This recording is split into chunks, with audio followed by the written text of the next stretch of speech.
Pensioners के लिए EPF 95 में ऐसी होती है पेंशन की गणना।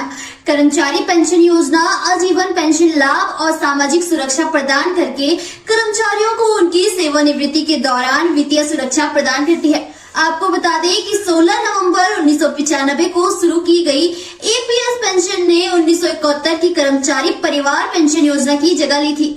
ईपीएफओ द्वारा प्रबंधित कर्मचारी पेंशन योजना 1995 में ईपीएफ अंशदाताओं को पेंशन देने और उनके परिवार के सदस्य और नामांकित व्यक्तियों को लाभ प्रदान करने के प्रावधान है। केंद्र सरकार द्वारा नियोजित कोई भी व्यक्ति जो पेंशन नियमों के अनुसार सेवानिवृत्ति होता है, वह न्यूनतम 10 वर्ष की सेवा अवधि पूरी करने के बाद ईपीएफ पेंशन प्राप्त करने का पात्र होता है। इस ईपीएफ 95 पेंशन फंड के तहत आने वाले संगठित क्षेत्र के कर्मचारी 58 वर्ष की सेवानिवृत्ति आयु प्राप्त करने पर पेंशन लाभ उठा सकते हैं। एम्प्लॉय पेंशन स्कीम में ऐसे जमा होता है फंड।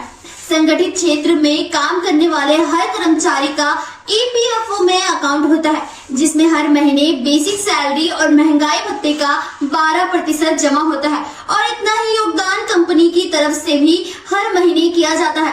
कंपनी की तरफ से हर महीने किए जाने वाले योगदान में से 8.33% कर्मचारी पेंशन योजना में जमा होता है, जिसे पेंशन फंड कहते हैं, और 3.67 कर्मचारी भविष्य निधि यानी ईपीएफ में जाता है। नौकरी छोड़ने के बाद ईपीएफओ कर्मचारियों को रिटायरमेंट के समय पेंशन देता है। पेंशनर्स के लिए ईपीएफ 95 में ऐसी होती है पेंशन की गणना। Pension is equal to pension योग्य वेतन इंटू पेंशन योग्य सेवा upon 70।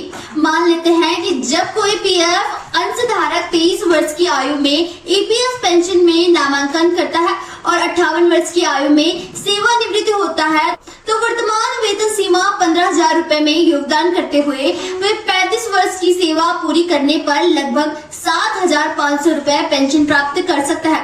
Employ pension scheme eligibility. Pension पाने के लिए ईपीएफ अंशदाता को कम से कम 10 साल तक का काम करना चाहिए और 58 वर्ष की आयु तक पहुंचने के बाद सेवानिवृत्ति होना चाहिए। वैकल्पिक रूप से 58 वर्ष की आयु वाले ग्राहक भी पेंशन के लिए पात्र है, भले ही वे अभी तक सेवानिवृत्ति न हुए हों। इसके अतिरिक्त 50 वर्ष की आयु वाले तथा 10 वर्ष से अधिक सेवारत ईपीएफ ग्राहक भी ईपीएफ पेंशन लाभ प्राप्त करने के पात्र हैं। ईपीएफओ सदस्य की मृत्यु होने पर पेंशन स्वतः ही जीवन साथी को वितरित कर दी जाएगी। इसके अलावा कर्मचारी पेंशन योजना में बच्चे 25 वर्ष की आयु तक लाभ प्राप्त करने के हकदार हैं। एक समय में अधिकतम 2 बच्चे हो सकते हैं। यदि परिवार में कोई विकलांग बच्चा है तो उसे 2 बच्चों की पेंशन के अलावा आजीवन विकलांगता पेंशन मिलेगी।